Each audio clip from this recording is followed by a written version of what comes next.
വലിയ കർത്താവേ, എന്നത്തെ പോലെ ഇന്നും നല്ല കച്ചവടം കിട്ടും. പിന്നെ ഇന്നും വന്ന് എനിക്ക് കഴിഞ്ഞിട്ട് തരല്ലേ എന്റെ പൊന്നു കർത്താവേ, തരില്ലല്ലേ?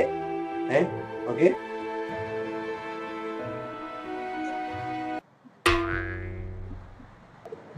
ആ ഗതിയില്ലാത്തതെന്ന് പറഞ്ഞത് എന്നെ തന്നെയാണോ? എല്ലാം എനിക്ക് മനസ്സിലാവുന്നുണ്ട്. ഓ, അത് ചേട്ടനല്ല, അത് വേറൊരാളാ. എന്നൊരു കാര്യം ചെയ്യും, നല്ല കടുപ്പത്തില് നല്ല ചൂടോടെ ഒരു ചായ.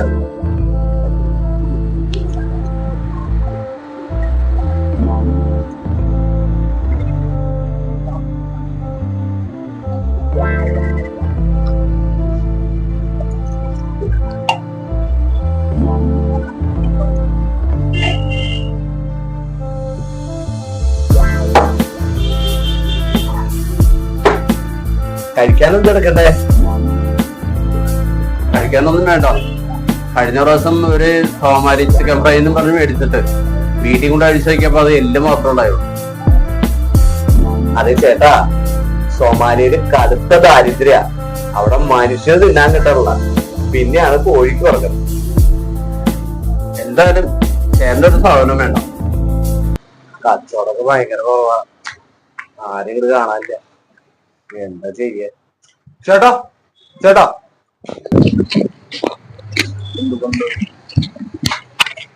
ചേട്ടാ ചാക്കുണ്ടാവോ? ചാക്ക വേണ്ടി ചാക്ക് തരാവോ? ചാക്കോ, തന്റെ വീട് എവിടെ? എന്റെ ഒരു കോന്തിരുത്തില്ല. എന്റെ അമ്മ, ഞങ്ങൾക്ക് പ്രാന്തായിരുന്നോ?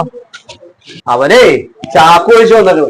അവര് ചാക്ക് കൊടുത്തിട്ട് ഞാൻ പോയി ജയിലിൽ കിടക്കാൻ. കൊടുക്കാത്ത നന്നായി, ഇതിനൊന്നും സംഭവങ്ങൾ ഉണ്ടായിട്ടുള്ളതാ.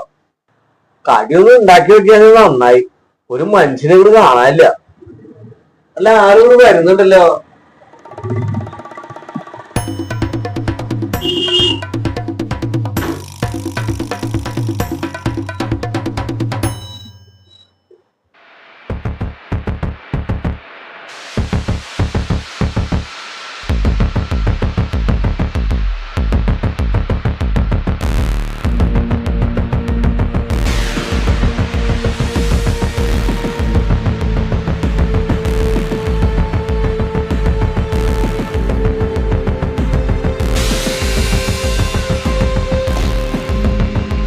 ആ ജോസഫ് ഇവിടെ വന്നായിരുന്നു.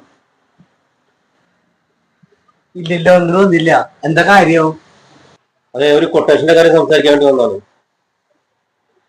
നമ്മൾ പറഞ്ഞ തുകയ്ക്ക് കൊട്ടേഷൻ ഉറപ്പിച്ചാൽ ഉടൻ പണി തുടങ്ങണം. ടൂൾസ് എല്ലാം കയ്യിലുണ്ട്, വണ്ടിക്കകത്തുണ്ട്. അപ്പൊ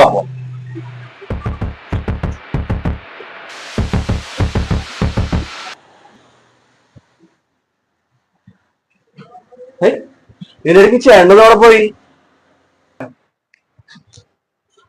എന്റെ 10ന്റെ പോയും താഴെ പോയി, അത് തപ്പിയതാണ്. അല്ലാതെ അവരെ കണ്ട് പേടിച്ചിട്ട് മുങ്ങിയൊന്നല്ല അല്ലേ? ഏയ് പേടിയാ എനിക്കാ. ഈ 35 ദിവസം അറിയാൻ പറ്റാണ് നിനക്ക്. ജോസ്പേട്ടൻ കൊട്ടേഷൻകാരൊക്കെ വിളിച്ചു വരുത്തിയിട്ടില്ല. മകളെ ഞാൻ വിളിച്ചോടി പോയി കാണോ? ഏയ് മോളൊന്നും വിളിച്ചിട്ടുണ്ടാവില്ല, ചിലപ്പോ ഭാര്യ ആരെങ്കിലും ചിലപ്പോ വിളിച്ചിട്ടുണ്ടാവും. പിന്നീട്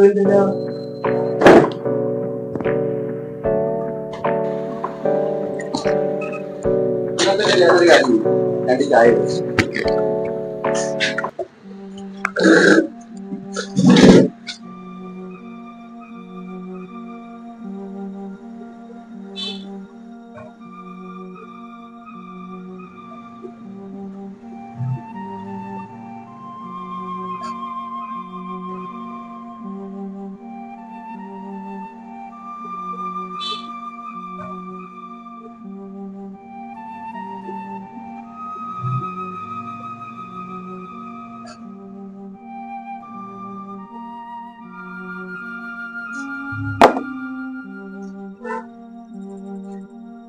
എന്താ കഴിക്കാനുള്ളത്? പോണ്ട. അത് വേണ്ട. വേറെന്താ കഴിക്കാനുള്ളത്? പത്തിരി. പത്തിരി നമുക്കൊരു പുത്തിരിയല്ല. എന്നാലേ നല്ല പൊറോട്ടയും ബീഫും ഉണ്ട്, എടുക്കട്ടെ? പൊറോട്ടയും ബീഫും ഇവിടെ തന്നെ ഉണ്ടാക്കിയതാണോ? എല്ലാ സാധനവും ഇവിടെ തന്നെ ഉണ്ടാക്കണ. എന്നാ ഒട്ടും വേണ്ട. പിന്നല്ലാതെ. അല്ല, ജോസ്ഫേന്റെ ആരോ ഒളിച്ചോടി പോയത്? എന്തിനാ കൊട്ടേഷൻ തന്നത്? ഒളിച്ചോടി പോയോ? ആര്? ഞങ്ങള് കൊട്ടേഷൻ പിടിച്ച് വീട് പെയിന്റ് അടിക്കുന്ന ആൾക്കാരാ, അല്ലാതെ നിങ്ങൾ ഉദ്ദേശിച്ച മറ്റേ കൊട്ടേഷൻ അല്ല. ആ, പെയിന്റ് അടിക്കാരാണല്ലേ? അപ്പൊ നിങ്ങൾ രണ്ടുപേരും കൂടി രാവിലെ തന്നെ എന്നെ കളിയാക്കാൻ വന്നേക്കുവാണോ? ഞാൻ കരുതി ശരിക്കുള്ള കൊട്ടേഷൻകാരായിരിക്കും. കൊട്ടേഷൻ പണി എന്താന്ന് നിങ്ങൾക്ക് അറിയോ? ശരിക്കുള്ള കൊട്ടേഷൻ പണി നിങ്ങൾ ചെയ്തിട്ടുണ്ടോ? അതെ, ചേട്ടനെ നിങ്ങക്ക് ശരിക്കും അറിയാൻ പാടില്ല. ചേട്ടനെ ദേഷ്യം പിടിപ്പിച്ചത് തനി സ്വഭാവം നിങ്ങൾ അറിയും അല്ലേ ചേട്ടാ? ഇനി നിങ്ങൾക്ക് രണ്ടുപേർക്ക് അറിയാൻ പാടില്ലെങ്കിൽ ഞാൻ വേറൊരു കാര്യം പറയാം. ഞാൻ ഈ കൊട്ടേഷൻ പണിയായിട്ട് എത്ര നേരം നടന്നാന്ന് നിങ്ങൾക്ക് അറിയോ? അങ്ങനെ അപ്പൊ ഉപ്പ തല്ലും വരച്ചിലൊന്നും അല്ല. കൈവെട്ട്, കാൽവെട്ട്, കഴുത്തുവെട്ട്, അതിൽ കുറഞ്ഞ ഒരു കേസ് ഞാൻ പിടിക്കാറില്ല.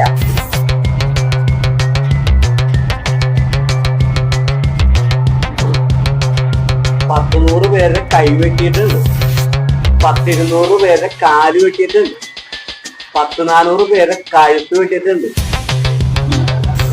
അതൊക്കെ ഒരു കാലം. ഞങ്ങളോട് പറഞ്ഞു കേട്ടാ, തീരെ തുറന്നില്ല.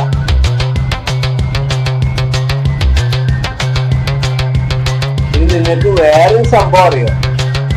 ഒരിക്കൽ മുണ്ടക്കയത്തുനിന്ന് ഒരു ടീം എന്നെ കാണാൻ വന്നേക്കുവാ. എന്തിനാ? ഒരു കൊട്ടേഷൻ തരാനായിട്ട്. അവർക്ക് ആളെ കൊടുക്കണം, അത്രേ ഉള്ളൂ.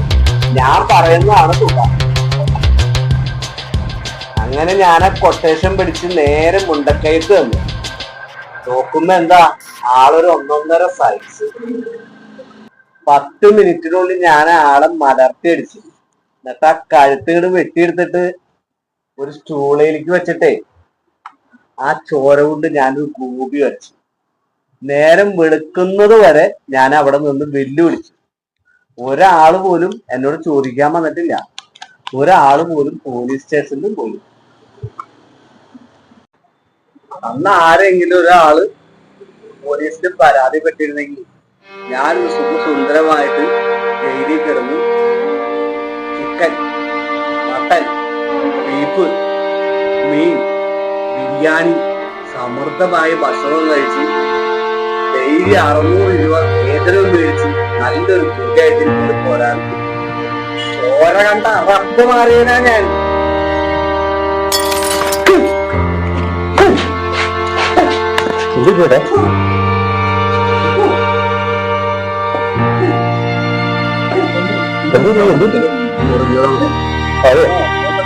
നോക്കണ്ടേ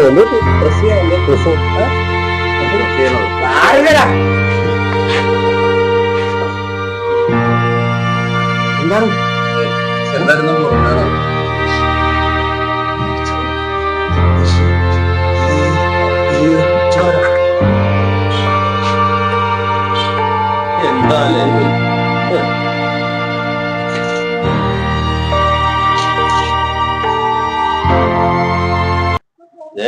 ആള് പഠിക്കാന്ന് തോന്നുന്നത്. നേരാ, ആള് തട്ടിപ്പോയി. ഞാൻ അവിടെ കൊടുക്കണമെന്ന് തോന്നുന്നത് ചെയ്യാൻ പറ്റില്ല. നീ എല്ലാം ചെയ്തു കഴിഞ്ഞാലേ നമ്മളെ തലയിൽ വന്നേനെ. ഇപ്പൊ ശരിയാണ്, നമ്മളെ തലയിലായാലും. ഈ മനുഷ്യനെന്താ ഇതിനടുത്ത് ഇവിടെ കിടന്നുറങ്ങണേ? ചേട്ടാ ചേട്ടാ, എന്നാ എഴുന്നേറ്റേ, ഇതാ അവിടെ എങ്ങാനും പോയി കിടക്ക്. ഇവിടെ കിടന്നാണ് ഉറങ്ങണേ. ആരെങ്കിലും വന്ന എന്തൊരു നാണക്കേടാണ്. ചേട്ടാ എഴുന്നേറ്റേ. ചേട്ടാ ചേട്ടാ ചേട്ടാ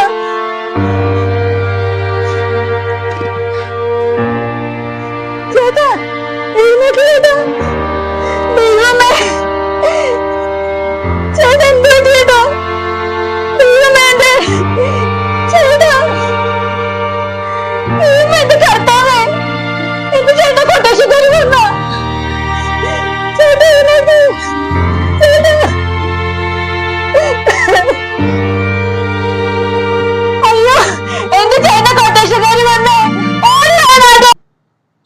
ബോധമില്ലാതെ വന്നോന്നല്ല ചേച്ചി, ചേട്ടൻ ചോര കണ്ട് ബോധം എന്തൊക്കെ സൂര്യാണ് 10 തലവെട്ട് 10 കൈവെട്ട് 10 കാലുവെട്ട് ചോര കണ്ട് അറപ്പ് മാറിയ ആളാ. കിടക്കണ കിടപ്പുണ്ട. അതിന് ഇങ്ങനെ കൊട്ടേഷൻ കാരണമൊന്നും അല്ലായിരുന്നു. മുണ്ടക്കയത്ത് ഒരു വീട്ടിൽ ചാണാവരലും പശുവിനെ കറക്കലായിരുന്നു പണി. ചേട്ടാ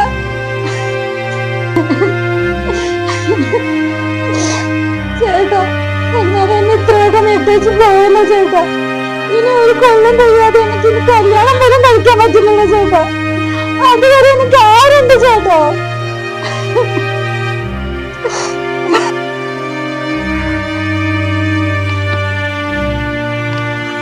ചേച്ചി, എന്റെ പരിചയത്തിൽ ഒരു പയ്യനുണ്ട്. കാശിന് കാശ്, സൗന്ദര്യം സൗന്ദര്യം. പിന്നെ ഒരു കുഴപ്പമുണ്ട്, ചേച്ചിനെക്കാളും ഒരു 10 വയസ്സിന് കുറവാ. ഇപ്പോഴത്തെ കാലത്ത് ഒരു പ്രായത്തിന്റെ പ്രശ്നമാണ്. ചേട്ടന് ബോധം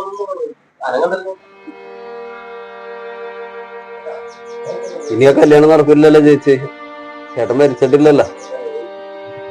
ഒരു കാര്യം ചെയ്യാം, കോവില് കുളിക്കാൻ പോയെന്ന് പറഞ്ഞിട്ടേ ചേട്ടനെ കൂട്ടിക്കൊണ്ട് പോവാം. എന്നിട്ട് പുറകീന്നേ വെള്ളത്തിലെ കുണ്ടിയിടാം. ചേട്ടന് നീന്തൽ അറിയാണ്ടല്ലോ. കൊള്ളാം. ഈ ബുദ്ധി എവിടെ നിന്ന് കിട്ടി? അതെ, എന്റെ കൂട്ടുകാരി കൊണ്ട് പറഞ്ഞാ. അതെ, പഞ്ചാപുരത്ത് ചോദ്യം ചെയ്യുമ്പോ ചേച്ചി തത്ത പറയും പോലെ പറയും. പറഞ്ഞു പോകുമല്ലേ? പറഞ്ഞില്ലെങ്കിൽ അവര് പറയിപ്പിച്ചു വന്നു. തൽക്കാലം കല്യാണം അവിടെ നിൽക്കട്ടെ. ആദ്യം നമുക്ക് ഈ ചേട്ടനെ ആശുപത്രിയിൽ എത്തിക്കാൻ നോക്കാം. എടുക്കറിയാ.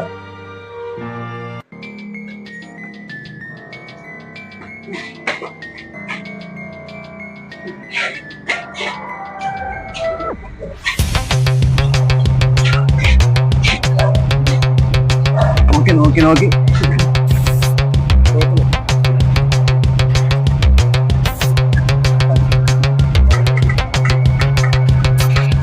ഒട്ടും വയ്യ.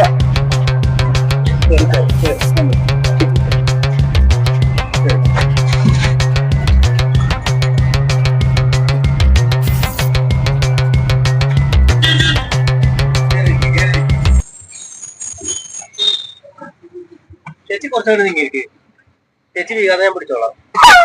ഞാനങ്ങനെ എളുപ്പം പോയി ചേട്ടാ. ചേട്ടാ, നേരെ മെഡിക്കൽ കോളേജിൽ പോട്ടെ. അതപ്പോ പോണ വഴിക്കാൻ ആള് മരിച്ചിട്ടുണ്ടെങ്കിലേ നമുക്ക് പോസ്റ്റ്മോർട്ടം ചെയ്യാലോ.